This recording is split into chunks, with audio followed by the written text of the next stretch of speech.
The first time I finished Journey, I teared up. I'm never ashamed to admit when this happens with pieces of media, because it means the creators did an excellent job. I don't think anyone should be ashamed to admit when a film, game or song makes them cry, because that's an amazing accomplishment. At the same time, I don't take my reaction lightly. I don't tend to well up at films and games very often. I played Journey late compared to most people. I've only played it for the first time since the coronavirus lockdown, but it truly did a ton of things I've either only seen in small increments within other games, or have been waiting to see a game attempt. I found its minimalist storytelling and cinematic visuals to be incredibly captivating, and what it did in such a short space of time is rare to find in any media, let alone video games. I'd go so far as to say that many games have attempted to achieve the same level of minimalist sentimentality that Journey broke big with since its release, and either been unable to keep the same masterful level of consistency throughout their runtime, or failed altogether. Ori and the Blind Forest is an example of a game that I thought did a great job in opening with a heartfelt atmosphere due to its characters, style and music, but this atmosphere ran out of steam as the priorities of the game shifted into something else, appealing more to the player's desire to overcome technical challenges or solve puzzles in the later stages. Effectively, Ori failed to hold me to the same emotional level it first established, and although I experienced multiple emotions throughout Journey, the level of those emotions was persistent and intense. Journey is popularly cited as an example of video games as art, and most people have already played it before I got to. I'd earlier played a game which I felt was quite similar called Feather, which you may not have heard of unless you've monitored my channel closely. Feather is similar in that it puts an emphasis on freedom of movement and a dreamlike mood, letting the soundtrack carry the emotion and having a bright, artistic visual style. Journey abstains from using any dialogue in order to tell its story, and while Feather doesn't have a story, it still manages to cultivate a touching and comforting sense of atmosphere, partly because of its lack of dialogue. It was a small independent game, and again, if you follow my channel, you know I discover and keep up to date with many indie game projects throughout their development until they're released. I did this with Feather, and it gives me a chance to see the game grow and change over the course of years, and even have a hand in its progress sometimes. On the downside, this means that everything is pretty much always ruined for me before I play the game, so the surprise of a fresh, first-time experience is often dampened. Enter Spirit of the North. I discovered this game a week before starting this review, if that, and it's been out since November 2019. On the surface, Spirit of the North is a perfect game for me, an indie game that consists of an animal character traversing an expansive natural world, a premise of which I'm always hoping for more of in games. Its trailers sold me on a heartfelt story and atmosphere through the use of music and the game's general premise. I only watched 2 trailers before I was deeply interested, and uncharacteristically bought it straight after, without doing what I normally do and skin every piece of detail I can about it before investing in a purchase, the worrisome spender that I am. I have really good experiences with games I'm unaware of and buy on a whim, but as indie games often take a lot longer to develop and their progress is tracked by the developers trying to drum up interest, it's hard for me not to have most of the games spoilt for me before getting hands-on with them. As this game was already out and I only saw 2 trailers, I didn't have to wait to play it and had pretty much the whole experience to look forward to for the first time. I was excited to play a game where there was a powerful sense of emotion delivered entirely visually, within vast expanses of a beautiful world that indulged Inquisition, all framed within the subject of animals and the freedom of nature, which I have a personal affinity towards. It was, or appeared to be, Journey meets Feather, which is why I'll be referencing both these games quite heavily throughout this review. I managed to get Journey for free, as it was handed out free on PlayStation 4 as a sort of well-wishes gift during the coronavirus quarantine. Isn't that precious? It would, however, usually cost around £12 on Steam. Is it worth that much money? It's debatable from person to person, but in my opinion, hell yes. On my most recent playthrough I managed to beat it in 2 hours, but it does have decent replay value, its artistic merits can't be overstated, and it's difficult to find an experience like this elsewhere in gaming, making it a commodity at the current time. It really is the old chestnut of you paying for quality and not quantity. The game has 4 total controls, lasts only a few hours, and I believe it's still well worth £12. As it currently stands, Feather costs near to £7 on Steam. Is it worth that?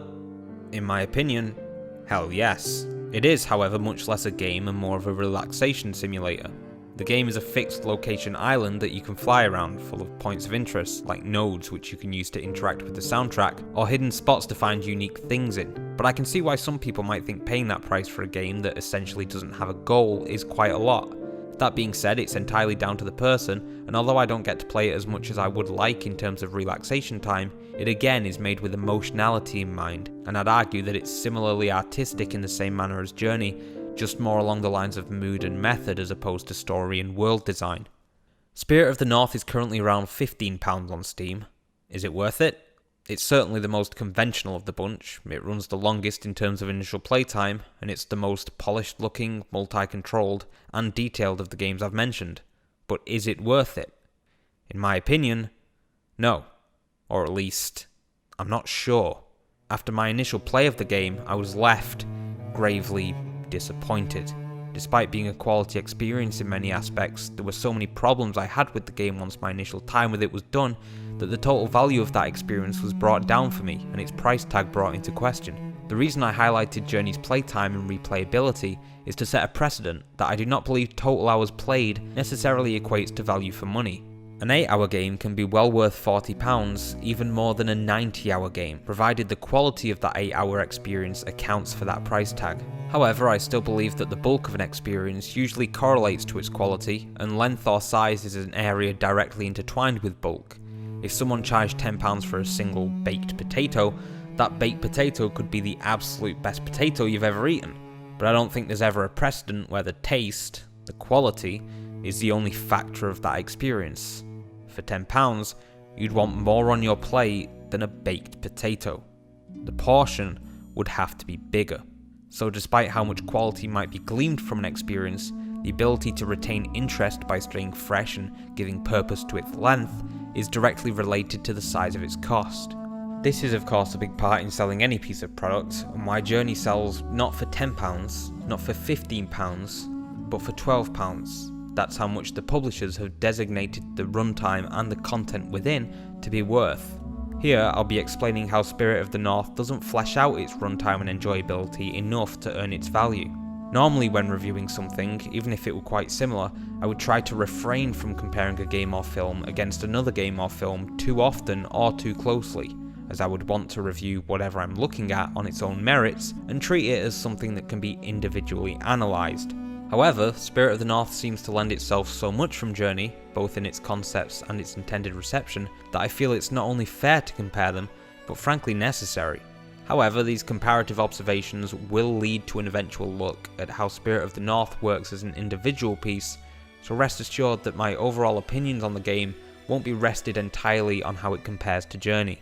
Spirit of the North does share many similarities with Journey, the details of which I'll get into in just a minute, but the initial problem is that while it feels as though it's purposefully trying to attain similar results, it fails in most of the areas where Journey succeeds. First of all, let me clarify that I'm not saying that Spirit of the North copied Journey by any means. Whether it was inspired by or paying homage to Journey is perfectly reasonable to say, and also it's entirely possible that writing a silent protagonist in this kind of setting, on this kind of premise, just invites certain story conventions that are almost unavoidable, which may have led to many of the narrative similarities. This is something I can totally accept and respect the developers for, but if you've played either of these games and you tell yourself that Spirit of the North didn't purposefully at least take inspiration from Journey, that seems to me like willful denial. The similarities, especially in the narrative, are undeniably similar on multiple accounts. This is also not to say, on a base description, Spirit of the North doesn't earn its own wings. It does.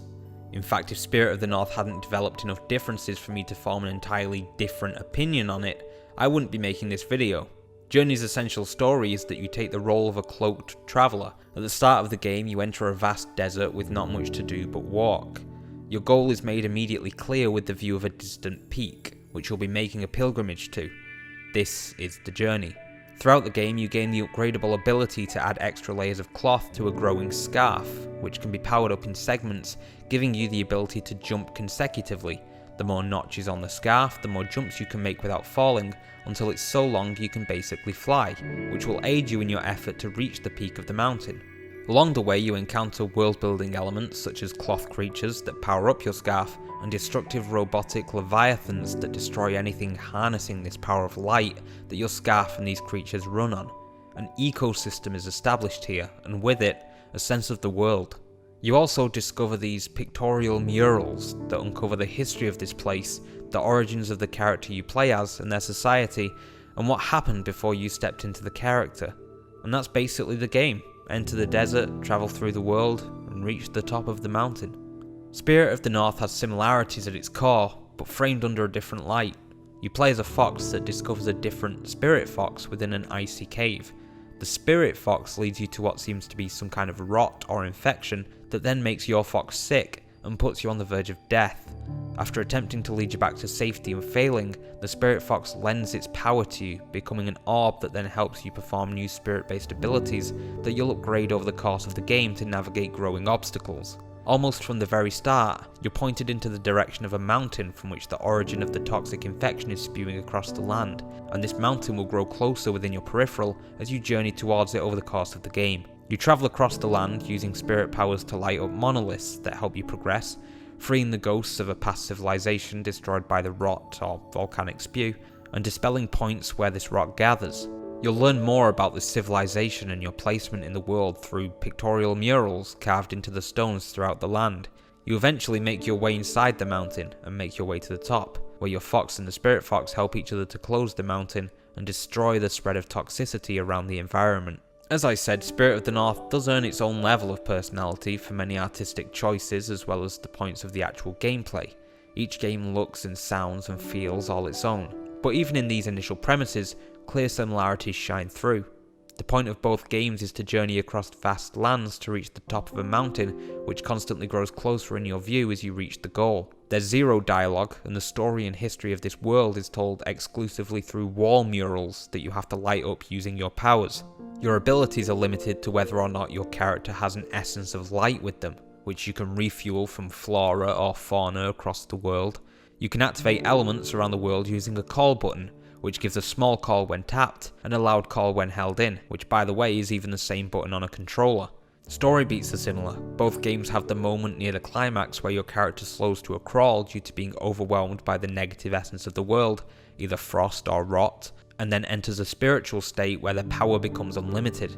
Both games even end the exact same way, with your characters reaching the mountain peak and attaining some form of existential enlightenment, flying through the sky as the credits roll. As I said, none of this deviates from the personality that Spirit of the North manages to garner for itself, and the only reason I bring all this up is because, while playing through the game, I felt that it took massive inspiration from Journey in a good way, but I failed to get the same level of artistic enjoyment, technical appreciation, or a cumulative respect for it. And while all these elements are surface level, there are issues of finesse and subtlety that Spirit of the North suffer from that make the game a far worse experience, whether it's down to a failed attempt at an entirely fresh concept, trying to drastically change up an element of the game on purpose and failing, or simply making the same attempt at one of Journey's concepts and failing to understand why it worked. For the record, me having a lot to say about a game isn't necessarily me saying that a game is altogether awful. I'll preempt the conclusion now by telling you that my overall view of the game is not an overtly negative one, and this isn't leading to some scathing rant, at least not once all is said and done, although I can say some elements really rubbed me the wrong way. But the game didn't fail on enough accounts to have me place it in any sort of overt position of hatred, and there's actually quite a few things I enjoy. And while these don't in my opinion even out all the more deep-seated and substantial issues I have with the game, there's no doubt a decent list of reasons to play it, and these points are good enough to overall earn my respect. I can say that at the very least I don't think the developers rushed or did an overall bad job on this game, and I genuinely believe they cared about the experience. They seem to have the right mindset and ethics for artistic game development. I just feel that this game has many flaws in its execution, both surface level and underlying.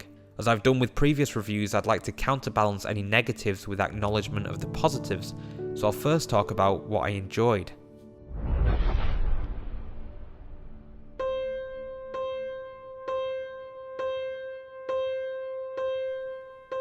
The visual design is what hooked me most from the trailers, and it remains consistent in its aesthetic beauty throughout the entire game.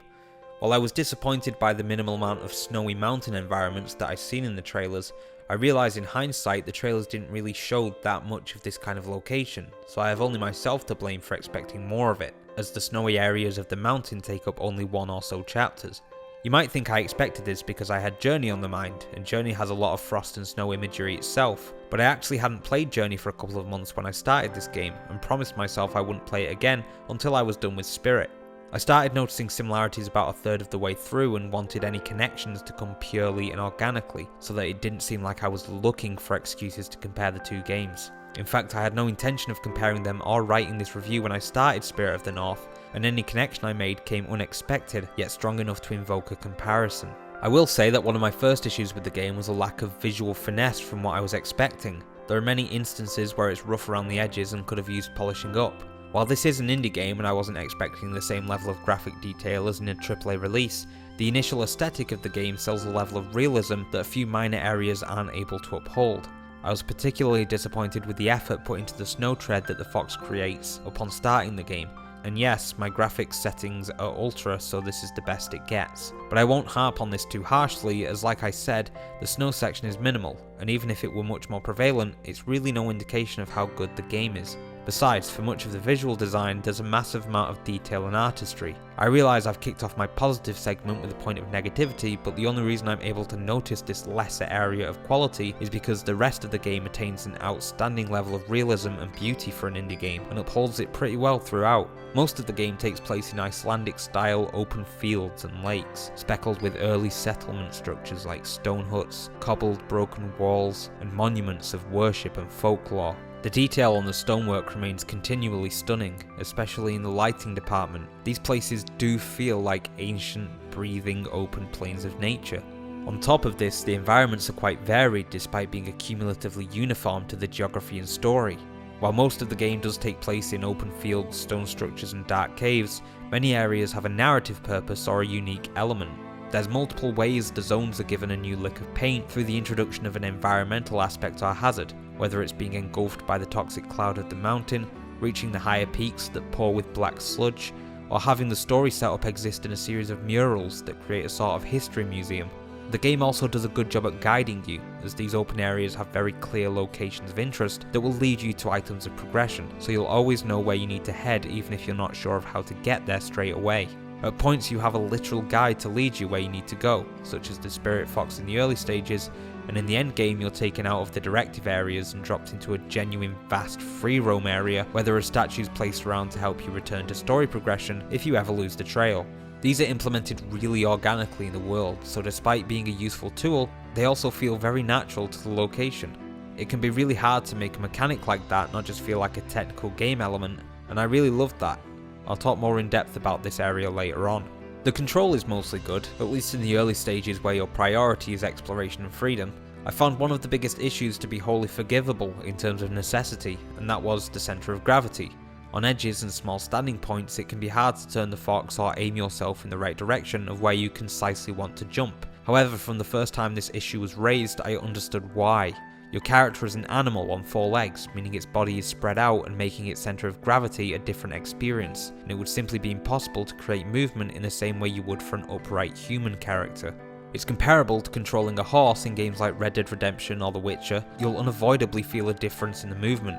That being said, while a horse in both The Witcher and Red Dead always need to be approached with the same mindset, in terms of having the back of the animal follow suit as you turn the head and how that relates to positioning, I think most people would agree they prefer one to the other, as there are clear differences between the unique subtleties of how the developers designed motion. The same principle applies here, and I think the fox feels very nice to turn, run and jump for the most part. However, the style of movement ties in with the purpose of the overall gameplay, and I'll get into how that raises issues as the game progresses later on. I have some complaints with the way the story is told, but in terms of it being one that is done entirely without dialogue and from the perspective of an animal, it works very well, and I have a lot of respect for any writers or developers who can tell a story like that. I'm writing a very long and personal story myself from the perspective of an animal, and similarly challenged myself to do it without character dialogue, and part of what drew me to Spirit of the North was that I need examples of media that attempt to do just that so I can see what goes right and what goes wrong. A lot of emotionality here is done with music and behaviour conveyed through character animations, and they did a really solid job at that in most respects, especially during the more intense narrative scenes. The character has a lot of personality through its movement, and I think that's always important in games regardless of whether your character has a voice or not. It's not enough to make your character feel good to control, they also must move like they have a personality that you're stepping into when you control them. You want to feel like you're controlling an egotistical thrill seeker, or a selfless and brave warrior, or a cautious wanderer having to push through a scary situation, as opposed to playing just generic action hero number 217. The fox you play as feels playful and empathetic and resilient, as you would hope a fox protagonist to be, and this personality is achieved very well without having to use any dialogue at all. Overall, as I said, the game is not a bad game. While this review will question its overall value, I think there are far worse gaming experiences out there that cost far more or have their flaws forgiven thanks to a coating of AAA polish, which is difficult and somewhat unfair to compare a game like this against, as it doesn't have that advantage. I also commend the developers for creating a game with a premise and in a genre like this, of which I wish there were more. I don't feel that if the enjoyability is totaled up and then its flaws deducted against it, the positivity of the experience equals up to the amount of money being charged for it, but it's still a lot of well done effort that I would recommend if it were on sale, you had the spare money, or you really wanted to play a game like this as I did. If you are thinking of paying full price due to being taken with the premise, hopefully my hindsight will be able to give you a clearer picture over whether or not you feel the game is still worth the sum of its parts. I realise it's been difficult to decipher my overall opinion so far, as I've continued to praise the creators for their work and creativity, while still painting the game as problematic. But as I describe the game more, you may start to get a clearer picture of why I find it so difficult to recommend.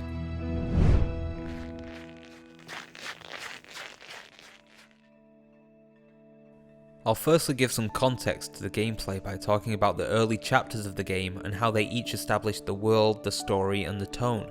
Despite each of these chapters being characterized by a specific event or development, chapters 1 through 4 all tie in together very well as an evolution of the journey that you're taking, establishing your placement as a character, the history of the location you're in, and rules surrounding spiritual elements, so that despite how magical or supernatural things get, we identify recurring imagery and how to consistently react to it. Chapter 1 drops you in as a fox wandering through the snow. You enter a cave for shelter where you eventually come across a staff, which you're able to pick up. Carrying the staff to a nearby skeleton releases the ghost assumedly trapped within, who creates an opening in the cave for you to travel through before disappearing. The location here is directive. You can't miss the staff and you have to find the skeleton to continue. You've been taught to recognise this action for future reference. If you ever find a staff or a body, there's a body or a staff associated with it that can be brought back, even when it's not integral to progression. Continuing on, you come across the glowing spirit of a fox, much similar to yourself, but with glyphic markings. The fox leads you out of the cave, waiting for you at intervals or flying ahead to act as a beacon. The time here is used to promote sentimentality, getting you into an emotional state where you grow a bond with this fellow fox and learning to trust it as a guide. After all, you're both foxes. You also have a chance to comfortably enjoy environmental progression, moving forward through intricate and majestic natural areas, sliding down ice tunnels, paddling softly through mountain springs, and snooping around the indicators of civilization's remnants. The entire area is blue and white in tone. It's bright, cool, and shimmering. You're led further into caves where slowly, the atmosphere changes. The lowest cave is much darker, and for the first time, you experience the colour red. It's your first encounter with a solid representation of this red imagery, and it's purposefully juxtaposed from the rest of the area you've been made to feel comfortable and curious in. Approaching the glowing red monolith, your fox seems to become sick before collapsing. The spirit fox uses its power to break down the monolith, but inadvertently makes the fox plummet into a dark chasm. This is where chapter 1 ends. It's at this point I want to quickly highlight how the chapter was paced. There was a clear pattern of forging onwards, discovery, forging, and discovery. We cross a landscape to reach a new curious instance that adds something to the game and the world, travel a bit, then do the same thing. The tone and pace of the adventure is being set in our heads. Our continued exploration and ability to overcome controversial obstacles is rewarded with a development in the story or more information about the world we're in. Chapter 2 is entirely story based and linear, but in my opinion it works very well. It's a short chapter and acts almost as an exposition dump. We've been greeted by this mysterious spirit and led by it without really knowing where it came from or why it's here, and this is where we learn about it. So excuse me while I get my Vati on for just a minute. As your fox wakes up at the bottom of a pit with the spirit fox at its side, you discover you're injured and are only able to limp. The spirit fox tries to lead you to safety. As it does, it lights up murals through this series of tunnels using its power of light. These murals, much like the ones in Journey, hint at the history of the world you're in and what happened to the relevant characters before we entered the frame. Here the story is very directive, and even without dialogue I believe there's only one way to interpret these murals. The spirit fox made lights across the sky of the peaceful mountain range. As humans came and built a civilization, they admired the beauty of, and in turn worshipped the spirit fox. This mural here depicts the fox on top of one of the game's glowing monoliths while being praised by people at the base, and it's followed by the more distressing red mural, where the fox is gone and the people are weeping or frightened. It's hard to say whether this means that the spirit fox left them. However, with the full context of the game that I'll explain near the end, I think it's more likely that this means there was a second monument for a second spirit fox that sat empty, and the people worried that without a second fox to light both monuments, catastrophe would come. And it did. The next mural depicts something spewing forth from a giant mountain. Your first instinct would be that a volcano erupted. However, as you journey through the land, it seems that what came from the mountain is this red fungus, some kind of toxic rot that fills the air with spores and kills living things. What looks like a patterned banner under this mural is actually the dead bodies of the civilization killed by this erupting toxicity. Once again, we're taught to associate red with danger or misery. I don't bring this up because the game does away with it or forgets later on. I keep bringing it up merely because I think it's very nice visual storytelling. Colour association is a brilliant tool to use in stories that are told entirely visually, and I think it's something to keep in mind for anyone looking to tell a tale in this way. Another mural shows us that the rot enveloped and destroyed the homes of this civilization, something we'll see physical evidence of later on. We have a chance here to rescue another trapped soul. It's worth noting at this point that before the souls are fully freed, we see a red glow being dispelled from them, as though the shackles of historical misery are falling away, and these individual souls are being cleansed of the rot so that they can rest in peace. Eventually, your fox reaches a spot where it can't go on any longer, and falls to the floor. The spirit fox unleashes its power in order to transfer the strength of its light to you, awaking your fox and giving you the ability to spread the light and use it to dispel the red rot.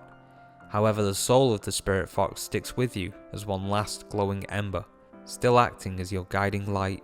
Even though your companionship grew initially because of your shared species, you now feel close to this spirit because of how it guided you and how it looked after you. Your bond has transcended familiarity into spirituality. Strengthened by the new power, you exit the cave and back out into the mountains. Chapter 3 gives you a chance to grasp your new abilities through more complex environmental design. You learn how to use monoliths to alter the land you're in, whether it's by lowering walls or adding water to an area. You learn that you can bark near flowers to have your guiding light help them bloom, and standing on these open flowers replenishes your light, which diminishes each time you pour this light essence into a monolith or collectible mural. The environment has a unique design to what has been previously experienced, having these giant footstep-style pillars, giving the chapter a unique presentation on first glance and keeping the game visually fresh. There are some physics-based and problem-solving puzzles here that are fairly easy once you have a rudimentary understanding of what your new light abilities can do, but the whole point of the chapter is to ease you into slightly new elements of the world each time, so that you can learn progressively what kinds of monuments and symbols do what, and how far your abilities can reach. You're given freedom to take your time solving these puzzles, although I have to say this is when the faults in the physics and design really start to affect how you're able to play the game. This chapter is all leading up to you gaining the ability to use a spirit bark, which has been narratively established previously as how the spirit fox dispels the red rot, and using the power yourself allows you deeper access into the mountains. Chapter 4 is easily my favourite chapter. As you exit out in a wide open valley, incredibly reminiscent of the Icelandic countryside, you can see the mountain that is your eventual goal, still throwing a red ribbon of toxicity into the sky. It's bright and the point of the peak is very arresting in the frame. The peak will get closer and more ominous as you approach, and it goes beyond being similar to Journey. It's the same visual concept. You have a lot more open space in this initial area, and this chapter changes visuals incredibly quickly. There's a lot going on in the environment.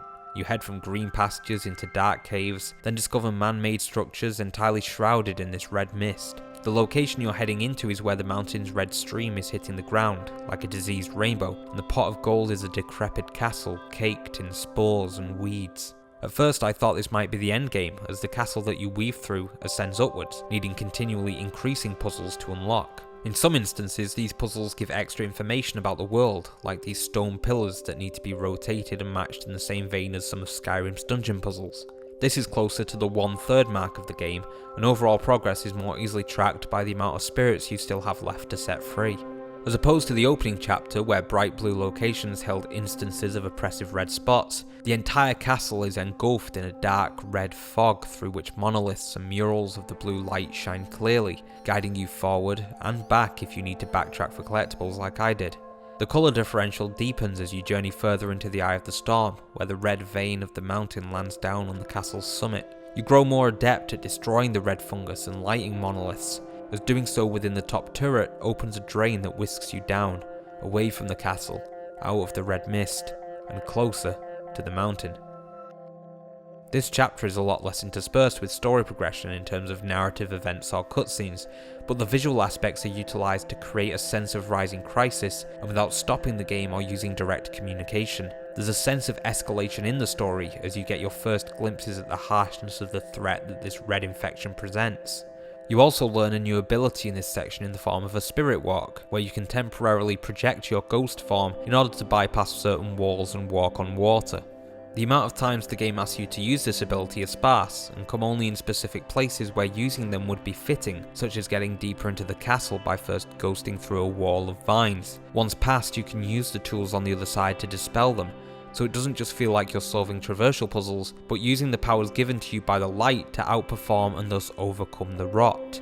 While the ruined design of the location demands more exhaustive exploration, which can feel unnecessary, it feels like somewhere a civilization would have once lived.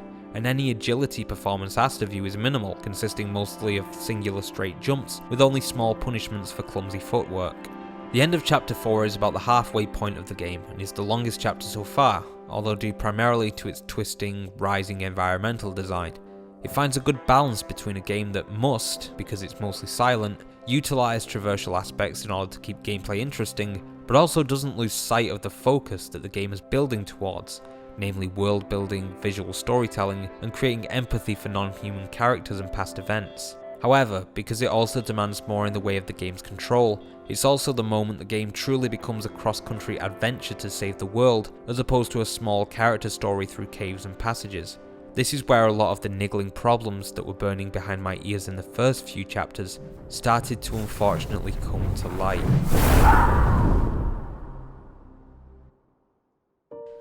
I've touched on it before, so I think that now is the time to discuss it in detail. When the game focuses more on accurate platforming and traversal, it attains a very different feeling, and it leaves a lot to be desired. There's a definite lack of quality control put into elements such as texture collision and input detection. While the finesse of the controls is something that you have to play to understand, there's clear moments where the lack of attention to detail is physical. Your fox can stand on thin air or stick to edges at an angle when you're trying to slowly drop down to places, meaning you're never quite sure where you can stand or how you're going to stand there. If my fox is standing slanted on the edge of a cliff, does this mean that if I jump, gravity will take over and it'll fall? Or does it consider this a vertical plane that's just badly mapped and I'll jump up and down as normal? You just don't know. For a character with four-legged structure, some jumps are unexpectedly tight and you can only just make them on your front paws. Again, it's hard to know whether this is good enough, so it took me a while to even attempt some jumps, knowing that I wouldn't be able to make them with my entire body before realising the game would just allow it. Unfortunately, this rule isn't consistent. You would assume this means the game gives you a lot of leeway in the area of platforming, but a lot of the times, unless you're facing absolute dead center with where you want to jump, your fox won't always jump precisely where you want, as it locks you into a direction on the liftoff. Again, this feels like an issue brought about by the four-pointed center of gravity, and it's hard to explain, but it means you're trying to make a jump simultaneously with two legs that turn right at the back, and two that turn left at the front, so you can imagine what issues this can lead to.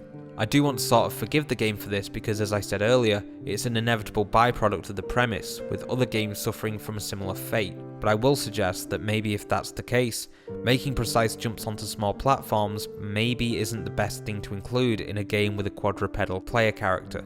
The animations and fluency of movement work well when the aim of a scene is to immerse you in the moment, such as softly turning through ominous tunnels or bounding across open plains, but this slow, realistic style of animation design fails to mesh with moments centered around speed and precision, and I had very similar issues with The Witcher 3. An example of an animal-controlled game that understands how its gameplay should reflect its environment is Feather. Although Feather is a flight simulator and not an agility platformer, there are similarities.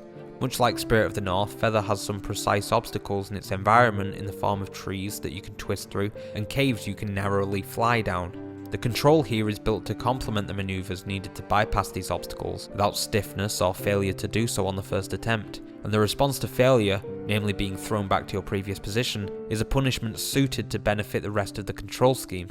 Making that turn may be the only way to get out of your current position, so you're given a chance to try it again, and then given any opportunity to do so with the ability to flip around or slow down to turn tighter. It also realises that its focus is on endless soaring, so if you find yourself in a situation where that can become impossible, the process and animations of this resolution happen very swiftly, so you can jump right back into its focal state of flying around unobstructed.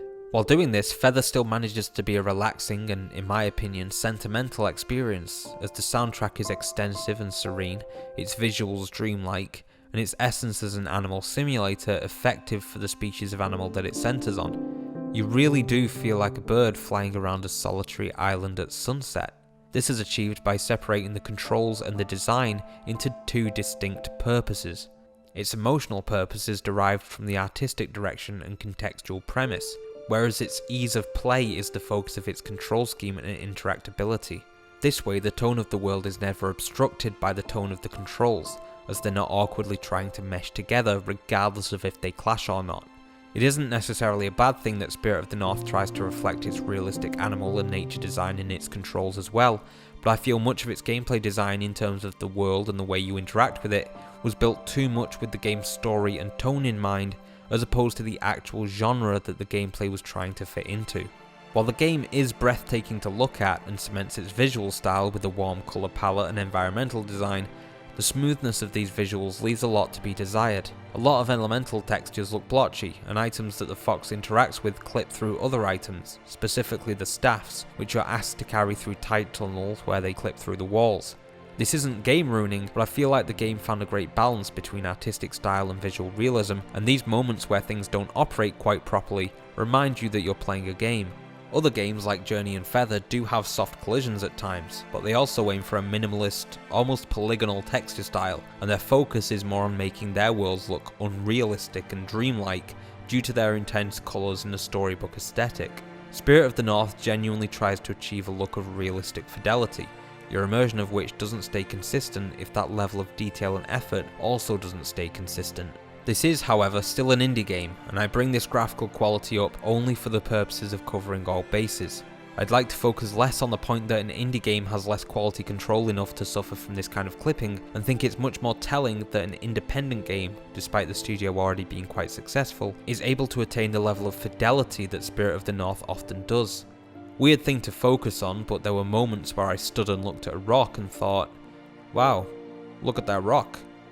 That is one hell of a rock. So take my complaint about the graphical clipping with a grain of salt. One thing I haven't talked about yet is the soundtrack, which in its total composition is outstanding and is truly a piece of art for which the composer should be commended. However, there is a glaring flaw with the music: how it's used. In Journey, music is built for scenes, meaning that a certain score rises and falls to accompany action on screen. This adds an entirely different dynamic to how the game delivers excitement. You're not just seeing the emotion, and you're not just hearing the emotion. You're hearing the action you see on screen create that emotion as it moves. This is used with extra care as you realise that there are moments in Journey where music isn't even used at all, emphasising the sensations in a different way. The peaceful solitude of the desert or the eerie darkness of the ruins is more important for the atmosphere in these moments. If music were continuous, then it wouldn't be able to play with your heart as drastically, as your adrenaline wouldn't have a chance to fall and the music wouldn't be given the chance to make it rise again by kicking back in. The soundtrack for Spirit of the North is well designed as a piece of music, but not as an action score and not as a different method of sensory storytelling. The music runs continuously through the entire game, never breaking, and while I'm sure there are multiple tracks composed, running these tracks continuously one after the other takes away from any emotional peaks and dips that they could have had when associated with a certain scene. The music doesn't even stop when you pause the game, which isn't a criticism on the emotional depth, but I found it very distracting as a technical choice. It's not enough to have a beautiful piece of music if it's not matching a beautiful piece of visual narrative to the same emotional tempo. I remember my favourite moment in Journey, and it's where your character, in a last blink of hope, soars into the sky and bursts through the clouds. This segment leads on from an emotional story beat and acts as a sort of redemption moment, It doesn't last long, and the music composed for it is made just for this one segment, so the soundtrack you hear matches the pace and drive of what you're seeing. When you burst through the clouds, the soundtrack changes again, now to a hopeful and ecstatic piece as the situation and its tone shifts. It signifies hints of power, freedom and success, as this is what you're seeing. The traveller gains an instant burst of power, giving them the freedom to fly as much as they wish, which leads to their success. There have been moments like this previously in the game with the same distinctions of freedom and success, but this scene is different. It's led on from and affected by the story events that preceded it, the location it takes place in, and the state of the character as they currently are. Those are the details that differentiate this scene from earlier scenes, despite any similarities in its purpose. If the visual scene can be that unique, then the piece of music that accompanies it should also be that unique. Again, it can sometimes be a case of knowing when you shouldn't use music at all, and I feel there were moments in Spirit of the North that would have been far more captivating and effective if the soundtrack had taken a step down to emphasize the atmosphere of the location and the current place in the story. I feel that although the composer did a great job at designing the music, the way it was implemented was greatly misused. I talked earlier about how colour association is a great tool to use for telling a silent, non-linguistic story like this. The same applies to music, and although the game did a great job with its use of colour, it seems to miss the mark on how music can also help to tell the story as it develops, as opposed to being a general emotional piece for setting the overall mood. When you can't simply state how your characters are feeling or what's happening in the story through dialogue or text, every other element you could possibly use to convey those things becomes subconsciously amplified, thus that much more important.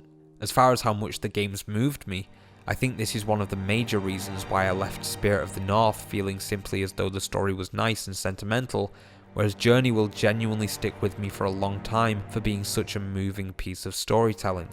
I enjoy the fact that the story is minimalist and told historically, by which I mean after the instigating events have taken place. It reminds me of the storytelling in something like Dark Souls, which is a method I always loved, and certainly has similarities to Journey in fulfilling some kind of prophecy told to the player through an in-game storybook. However, Spirit of the North lacks the ability to go into detail or pace its story to the same level of brilliance that Journey does. While Spirit of the North manages to intertwine story into the parts of its environment in a dynamic way, the information given to us is always the same, making the culture and depth of this world feel surface level. The second chapter is, as I described, where we learn everything about the history of the Spirit Fox, the mountain, and the civilization that was destroyed. Unfortunately, these are the only three elements that seem to matter in this overall world, and every piece of world building is a repeated interpretation of the information we learn in this one chapter. The murals, monuments, and stone pillars throughout the world all portray the same images. This becomes especially innate when the pictures intertwine with the puzzle solving. In the case of the pillars that display icons that need matching, they all contain the same three corresponding symbols throughout the game, and the solution is always the same.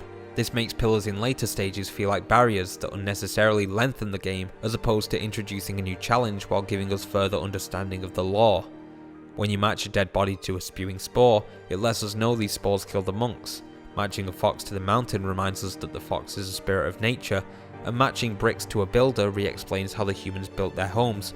But all this information is told to us before these puzzles are even introduced, and even though it's a unique way to reinforce this information the first time and helps us put what we learnt from the murals into effective application, it becomes irrelevant any time afterwards. Although I did enjoy Chapter 2, it was perhaps a misstep in terms of narrative opportunity because it stole a lot of the chance to deliver this information more cleverly or incrementally. Showing us that the spores killed off the human civilizations may have been even more effective if we were told this after we had been inside the infected castle, and then the surprise of the hindsight would hit us that this castle has been emptied due to upsetting and fatal circumstances. This isn't the only way to tell a story, and it's still a completely acceptable choice to give us that information first, but the only information in this world is bunched up together in one of the game's earliest and shortest segments. If you are playing the game for story, this makes a lot of the playtime feel irrelevant and monotonous, and while there are other markers in the game to aid pacing, this means that the story and the gameplay are more so broken up into distinct pieces rather than being intertwined. When the game focuses on cutscenes and building emotion, there are never any serious environmental obstacles to overcome, and when the game focuses more on traversing the location using the controls and abilities, the information we receive about the world and the characters comes to a standstill and doesn't move forward so much as just repeats the narrative spot we're already in. Journey's historical method of storytelling is so dense that each time I play through it, I notice a new piece of detail in the murals that split up the game's chapters, whereas even though some of the murals in Spirit of the North may be designed differently to the ones you originally find in the caves, they all still convey the same information. This, as I said before, is also an element that brings the price tag into question. If the story can be told within 5 sentences and doesn't extend into any further depth beyond that, then it's hard to justify the cost of the game as worth it in terms of creating a deep and engaging experience, no matter how short the length is. I refer back to my opening about how much the experience of Journey touched me, and even though I received the game for free, I would have gladly paid for it, and continue to do so with new games in the hopes that, no matter the game length, I'll receive a similarly personal and memorable experience. Spirit of the North was one of these games, and unfortunately, the accumulation of all its elements, its gameplay variety, story depth, artistic competency, control enjoyability, and runtime, led to a position where I didn't feel the current and full price tag was worth it, especially when I weighed its flaws against its initial positives. This lack of assurance came around near the end of Chapter 4, as I became aware of the game's true identity, an action platformer. Unfortunately, there was much more to come that would not only make me question the game's enjoyability, but actively sour the entire experience.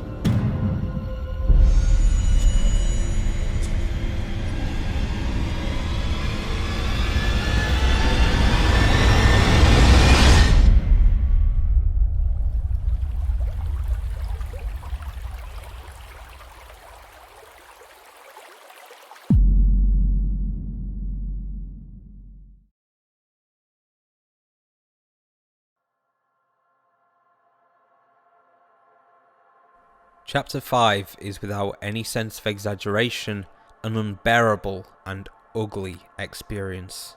Chapter 5 fully turns the game from an emotional and atmosphere-soaked exploration adventure into a challenge mode puzzle platformer, something the gameplay had been slowly creeping towards over the past couple of chapters.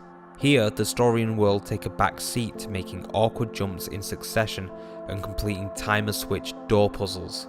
Whereas the other chapters set a pace due to arcs that you reach, for example being interspersed with small visual cutscenes and then ending on an emotionally weighted one, I don't think Chapter 5 has a single one of these moments, however spans for far, far longer than any other chapter over multiple large-scale areas. These are designed less around grandeur and atmosphere, and more built to serve the poorly designed traversal puzzles you have to solve within them. Getting through some of these puzzles is agony due to how the physics are built. As I've said, the control is geared more towards realistic design integration and relaxing character exploration for the benefit of the early chapters, which is what I was originally talking about when I discussed how the style of the movement ties into the purpose of the overall gameplay. An example is whenever your character is in water. While swimming in any water, you can't sprint to swim faster or jump. The only thing you can do is slowly paddle forward until you can make your way out. This was fine in chapters 1 through 4, when water was dispersed around as small pools that gave the environments the feeling of being a natural habitat for people and animals. The water in the early chapters shows this climate, and every time you exit the sparse moments of water traversal here, your fox shakes the water off its fur, which is cute and complements the realistic animal styling that the game is going for. Yes, water is used within puzzles at certain points, but mostly due to adding more of it to an area so you can reach higher places as the water level rises, and travelling quickly through water is never brought up as being required. However, once Chapter 5 hits, you are bombarded with entire flooded areas that require rickety jumps from teetering ledges, and if you fall off these, you're making the slow drag back to shore where your controls are stopped dead to watch the fox shake the water from its fur every single time. Now, the fur shaking mechanic stops being cute and starts being an aggravating hindrance because all you want to do is try again to make progress, because that's what the design is now telling you it wants you to focus on. Chapter 5 is awful because it is the antithesis to what the game's style, purpose, essence, and control scheme had assumedly been building up to. Yes, throughout the game you gain new abilities to do new things or reach new areas, and in a way Chapter 5 is made to be an accumulation, where all these abilities are realised and you have to master using them all at once. The problem is, this never needed to be on the cards, and the game set itself up where the purpose of these abilities wasn't to get used to a higher level of platforming challenge like in Ori or Guacamelee. The first ability you gain is a spirit bark, This is primarily used to dispel the evil fungus that grows around some of the monoliths or blocks to your path. It's entirely story reactive. It's a new tool for the fox to fight back against the infection that's killing the mountain. Your second ability is Spirit Form, where you can release your ghost essence to reach places your physical form can't. Again, this is used to directly perform an action that immediately serves the story progression and the world building. Spirit Dash is where shit hits the fan. You gain it in Chapter 5 and you're then tasked with using it in order to spend the entire following chapter running race courses, beating time switches for doors and booster pads, and on one particularly grueling sequence trying to race against a decreasing timer to propel yourself up to a higher location using steam geysers. You only have one way to keep these geysers running, and it's at the very bottom. Make a misstep or fail to throw yourself in the right direction, and you're going all the way down and starting all over again. Spirit Dash isn't used to react with the world in order to make progress in a story arc. It's used to complete a traversal course in order to get to the next traversal course in order to get to the next traversal course. When you play this game from Chapter 1 to Chapter 5 in one sitting, which you'll most likely do as the game is far from lengthy, the mindset that the first 4 chapters settles you into is thrown out the window. You get reactive whiplash at how you're now supposed to play and view the game completely differently than you have been doing. As a first time player, I spent about 3 to 4 hours through chapters 1 to 4, and then 2.5 hours on Chapter 5 alone. Not because it was particularly difficult. In hindsight, knowing how the level is played now, it's probably doable in about an hour or less. But the philosophy of its environmental design and how you're supposed to use your control scheme to bypass it is so opposite to how you've been taught to play and view the game to this point. Having spent hours familiarising yourself with the game's tone, it's hard to put yourself into the headspace that the game asks you to be in during this sequence. I would spend upwards of 15 minutes looking for one monolith to light up, because previously the exploration had been directive and led me to where I was supposed to go with landmarks, similar to a single-pathed RPG like Dragon Age. While there's an entire open field to run around in, I'm going to find collectibles and points of story progression as standalone structures spaced around the large environment. But here in Chapter 5, the level of backtracking or ability combinations was so alien to what had been previously asked of me, with no prior warning that the game was going to shift so drastically, that my brain froze up. It's like if you spend an entire weekend studying for a history test, and then you walk into the classroom on Monday morning, and the teacher puts a math exam on your desk. Calculations fail to form in your head, and all you can think about is history because that's what you've been learning all weekend. Chapter 5 gives this game split personality disorder. Despite the rest of the game being a fairly decent, if a memorable experience, I think I'll remember it for a long time to come just from being one of the hardest nosedives in any game I've ever seen. Even if I were already going to give this game a 9 or even a 10, I'd have to knock a serious number of points off just for Chapter 5. I would seriously hesitate to recommend this game to anyone looking for an emotionally dense, world-focused tale just from being the price that it is, while having this hard of a fall from grace during the halfway point. Even if the fact that there isn't much to it did bring its price tag into question, I could have at least said that its simplicity made the game unique, and it worked to the strength of being simple. It would have stood among games like Journey and Feather that have an entirely different purpose of comfort, emotionality, and artistic presence than most other games, which is a very small genre as far as larger budget or larger exposed console games go. In many ways, the minimal level of involvement that the early game asks of you is a positive that hides a lot of the flaws such as its clunky movement and texture clipping. But Chapter 5 chooses for some odd reason to just shine a light on all these issues and bring them front and centre. Now you're asked to combine your abilities in fast succession to complete a platform course, something that doesn't pair nicely with the issues I've already discussed. I want to be as objective as I can be, so I try to avoid any hyperbole nowadays, so take that for what you will when I say this. This one chapter almost ruins the entire experience, and it's the longest chapter of the whole game, to the point where at times, it genuinely felt like it was never going to end. I missed the focus on the freedom to inquire and explore, a design philosophy that was, for some reason, deeply lost within this one gameplay segment. Such a shame. Chapter 5 sees you entering mountains and crossing certain zones, completing their puzzles, reaching the next zone, completing the puzzles, and so on, in an effort to reach the peak of the mountain. Once you get there and head inside, you begin Chapter 6, After going without any story development for so long, it's quite a shock to have something happen again, let alone when you first realise you're nearing the end of your journey. Inside the mountain, you direct your spirit guide to help solve a stone pillar puzzle, as you've already done. However, the pillars act erratically upon being affected, and they turn your spirit guide red, seemingly in distress, as they match up repeated images of the toxic spores. You lose touch with your spirit guide as you find other ways to catch up with them and track them through the heart of the mountain. The puzzles here are a sigh of relief after the ones from Chapter 5, being closed in and relying more on thought than reaction, reminiscent of the decent traversal in Chapter 3. You make your way as the last remaining flicker of blue light through the dark, infected caves until you reach the internals of some kind of temple that breaks away into darkness. There's a wonderful slow crawl moment here where your fox gets incrementally slower and sicker as it nears the heart of the void, although once again, with every other similarity matching up, it's hard not to compare this to Journey. Please try to remember I'm not purposefully looking for similarities, especially on my first playthrough when I hadn't touched Journey in a while, and if it were just one instance of a similarity, I wouldn't have any cause to bring it up. Many games and movies have this slow crawl moment, in fact it's got a name. While there are many different technical ways to build narrative, Blake Snyder's beat framework contains a structural beat known as the all is lost moment, followed by the dark night of the soul. The all is lost moment is the lowest point of the character's journey, metaphorically speaking. To quote, it's the moment the main character loses everything they've gained so far.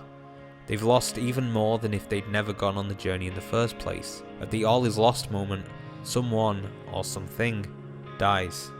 It can be physical or emotional. This is the fox's journey through the innards of the mountain. Its spirit friend becomes a victim to the red infection. As they journey deeper, they expel the last of their light energy to reach the central chamber. As they do, the power can no longer protect them, and the evil becomes too strong, making them weak and sick, and putting them on the verge of death. All is lost. This is followed by the dark night of the soul. To quote, the main character hits rock bottom and wallows in hopelessness, mourning the loss of what has died. This is the moment the fox reaches the epicenter of the darkness and collapses, closing Chapter 6. This isn't an irregular way to tell a story, but in my opinion, the details in the content are too similar and too recurring to Journey to go unnoticed, and littered with a myriad of other issues surrounding gameplay, pacing and development in world design and character building, it fails to achieve the same level of competency or artistry. I believe this game was inspired by Journey, and I think it relies far too heavily on that inspiration. That being said, I do think that it is still just inspiration, as opposed to straight up imitation or copying, as Spirit of the North has enough of a unique voice to stand on its own.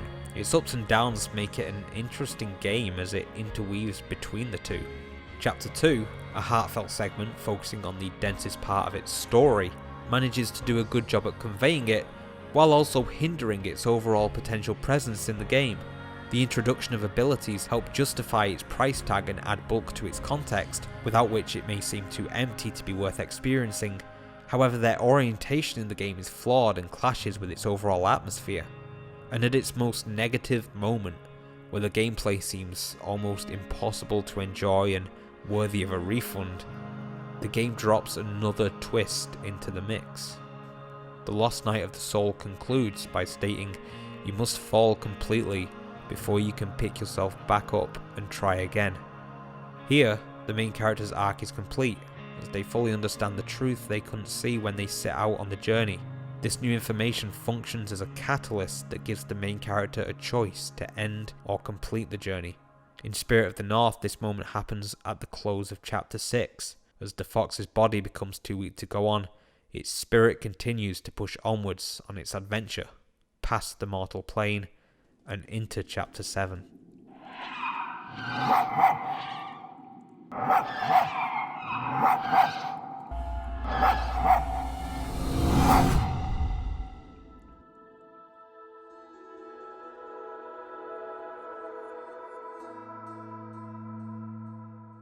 Whereas Chapter 5 almost ruined the game for me, Chapter 7 saved it.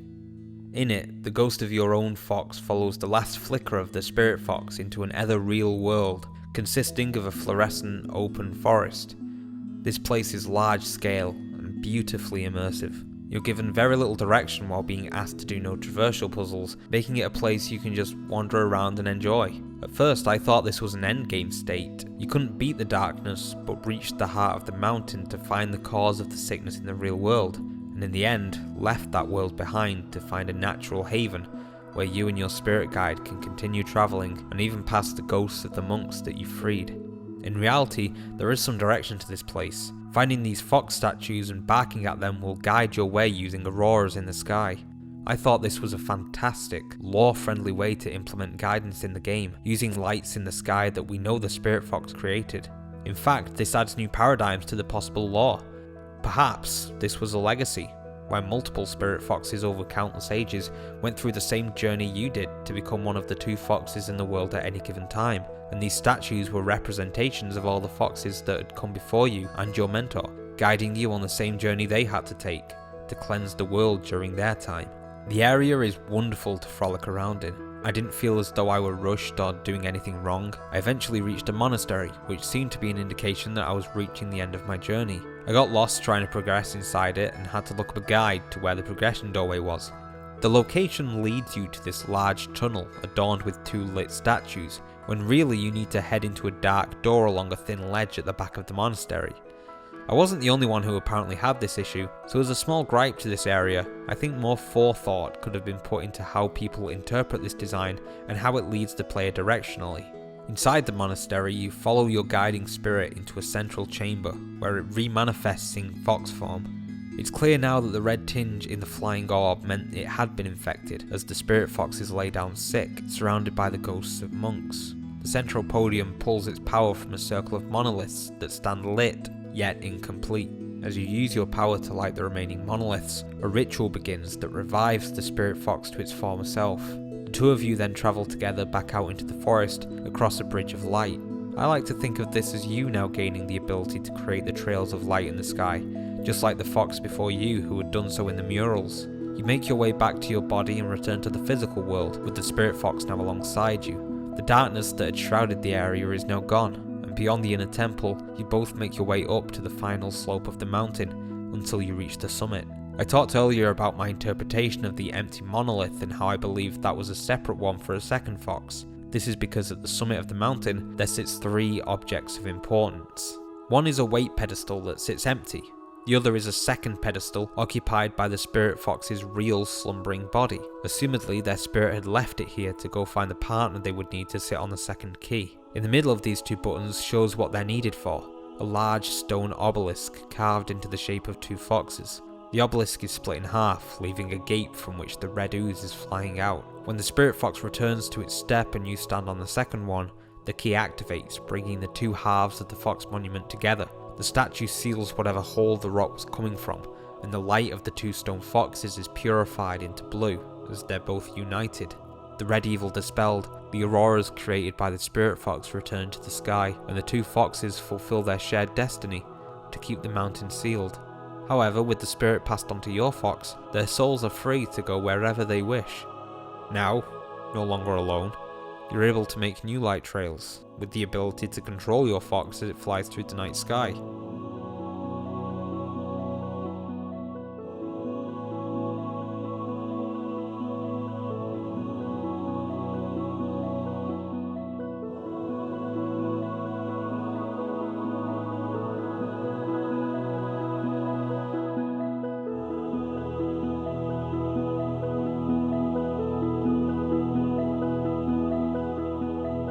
Without wanting to sour the beauty of this ending and how much I enjoyed it, and I know you're sick of me saying this by now, I specifically said out loud to myself as the credits rolled, this is the exact same ending as Journey.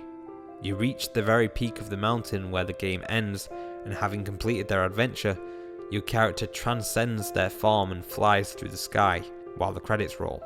After the exhaustive experience of Chapter 5, I took a day's break before continuing with Chapter 6, knowing that I didn't have much of the game left to go. Even with a cleansed and relaxed approach to the finale of the game, I found myself less filled with emotion and respect as I was at the end of Journey, and more just in a position where I felt the game was nice. I thought I might play it again someday, as opposed to Journey, where I was determined to come back to it like a favourite film. I don't want to emphasize the similarities as though I'm saying that because something is similar to something else, I can't enjoy it in another story or context. If that were the case, I'd only be able to like a very small collection of films due to all the conventions and tropes that many of them share. But the difference is the competency in the execution.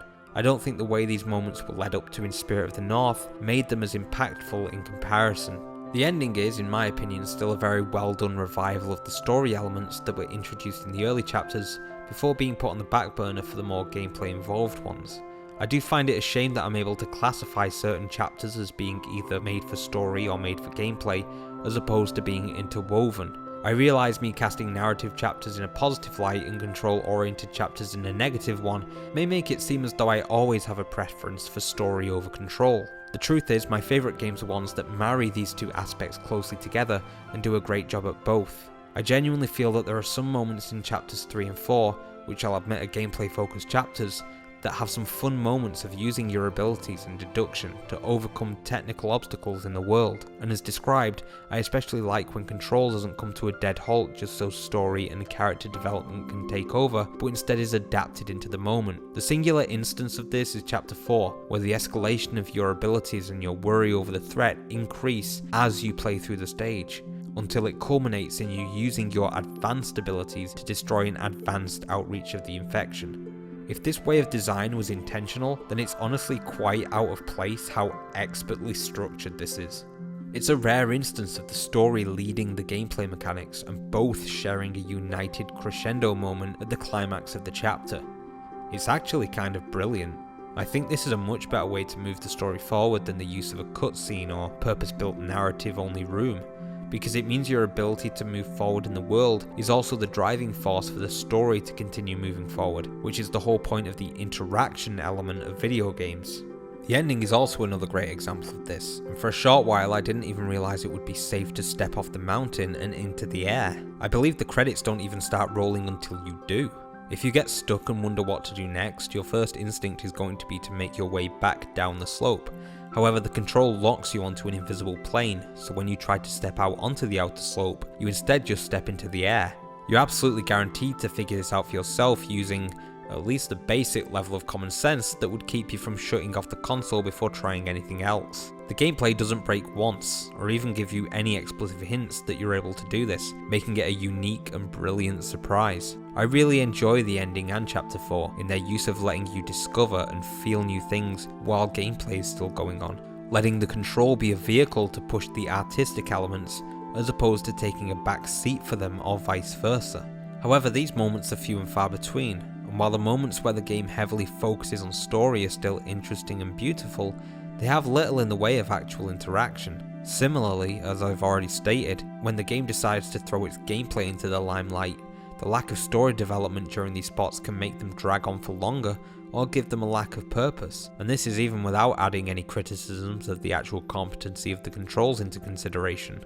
While I can only pull less than a handful of moments from Spirit of the North that achieve this balanced symmetry of story and gameplay, Journey never has a moment where it isn't able to make gameplay segments denser by having their purpose and impact on the story very clear. Whether it's introducing new environmental dangers that add a larger level of threat or difficulty for the traveller, or giving the player more power and ability to intensify a moment of freedom and positive emotion, neither side is ever given more or less importance over the other, and neither ever has to be pushed into the sidelines while the other element takes the reins. Even in soft interaction moments where there isn't story being developed, the lore and scale of the world is. Spirit of the North never matches this level of competency, and it's a shame, as it seems that Journey was a big enough inspiration for much of its narrative structure to rub off on it. Of course, the differences between the two also play a part in the overall experience. As I said, after chapter 5 I took a day to stop and then return for chapters 6 through 8. However, it's entirely possible to play the full game in one sitting, approximately between 4 to 6 hours. Journey on the other hand is about 2 to 3 hours, making it feel much more like a classic cinematic experience and keeping any emotional establishment and development fresh in your mind throughout the whole thing. The execution of Journey not only comes down to its overall design and artistic elements, but also the more masterful understanding of story formula and its technical elements like pacing and the interconnection of its structure. Each chapter of Journey feels as though there's more effort put into juggling multiple design ingredients all at once, It keeps technical, formal, narrative and artistic elements to the same level of quality on a more consistent level than Spirit of the North, which lowers the priority of some factors during certain sequences. Even if I had enjoyed the majority of the gameplay oriented segments and hadn't been deterred by Chapter 5, I feel as though the separation of story focus and gameplay focus would have still dampened the effect of the climax. The emotion isn't as consistently relevant, being broken up and spread out over a longer experience, as opposed to the tight and efficient cinematic design of Journey. The point really is that the light that burns twice as bright burns half as long.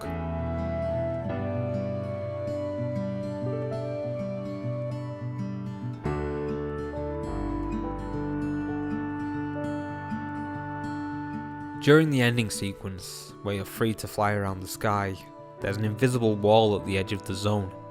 If you fly too far out, you hit it very abruptly, and the game doesn't ever attempt a clever way to prevent you reaching this. Below you, you can see the dropping quality of the landscape's texture, and even spy where it cuts off in the distance. You'll almost definitely hit this wall, as in terms of the technical game design, it's a small zone, you're given super speed to reach the edge very quickly, and there's no obstacles blocking your path.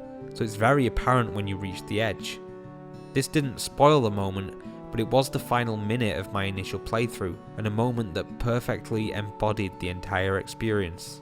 It was a well-intentioned moment built on surprising mechanics and trying hard to convey a strong sense of emotionality, but with issues of finesse scratching away in the background.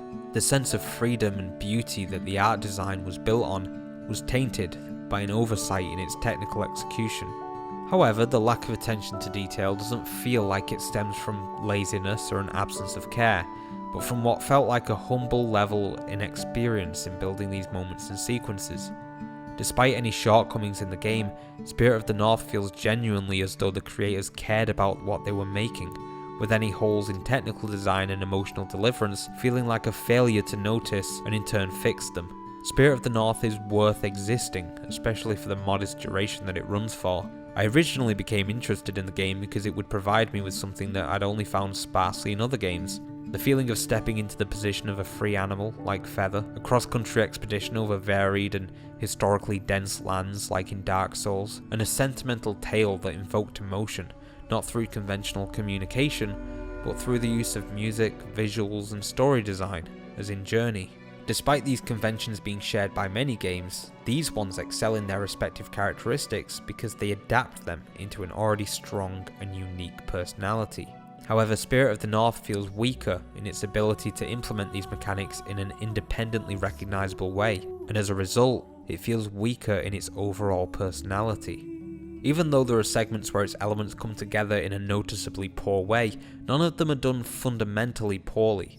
Unfortunately, none of these elements excel in their design either, and there's no moment where the accumulation of these factors make for a particularly excellent experience.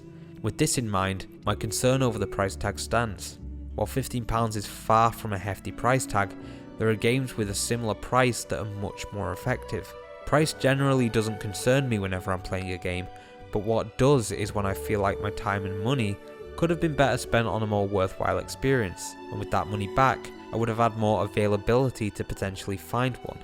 Similarly, I had disappointment on my time with The Witcher 3, which I bring up for the sake of arguing quality over quantity.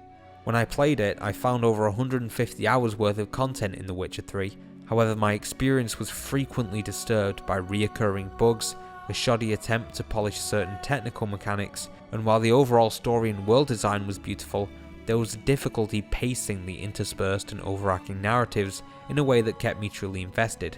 I always forgot what point of the main story I was up to as I took care of secondary quests, and then when I did come away from the main story, I forgot what was happening in the side quests I'd started. It's a personal opinion, but I think a game can indeed be too long, as with a movie. This is dependent on genre, as some games like Minecraft or Stardew Valley are built for casual replayability, but the fact is when it comes to retaining relevant information, we have a limited attention span.